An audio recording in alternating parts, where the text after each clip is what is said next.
Hello everyone and welcome back to my channel. To this day, Janet Jackson still thinks the world of her brother Michael Jackson despite the heartbreaking way he used to tease her.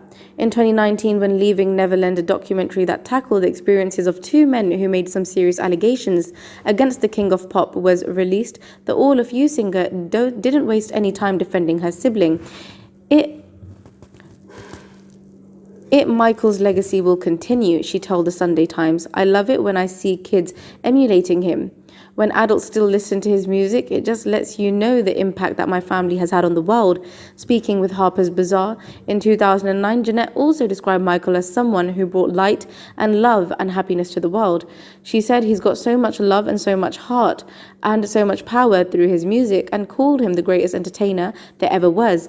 And as an older brother, Janet shared that Michael was very protective of her. But while the Jackson siblings had forged a deep bond, there were sides to their relationship that were less than ideal. Janet shared that she had engaged in typical sibling banter and bickering with Michael, but it came to a point where some of his words had cut too deep and created a lasting impact on how she viewed herself. Janet Jackson rarely shares personal details about her life, but in the documentary she took fans on a deep dive into her past. As noted by Entertainment Tonight, Janet discussed the struggles she faced growing up, including body image issues that stemmed from the teasing she received when she was a kid. And as it turns out, her brother Michael Jackson was one of the people who used devastating words to make her feel ashamed about how she looked. There were times when Mike used to tease me and call me names: pig, horse, slaughter hog, cow, Janet recalled. He would laugh about it and I'd laugh too, but then there was somewhere down inside that it would hurt.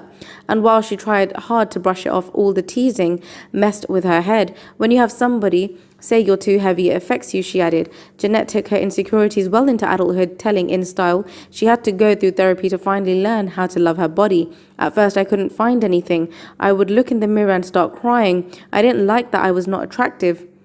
I didn't like anything about me, she confessed, but I wound up falling in love with the small of my back.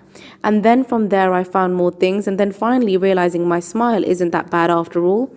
Michael and Janet Jackson's relationship was complicated, but Janet dished that.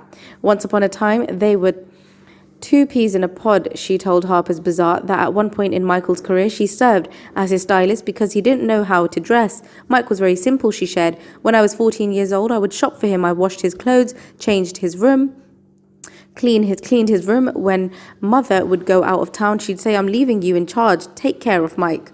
Thank you for listening, and don't forget to like, comment, share, and subscribe.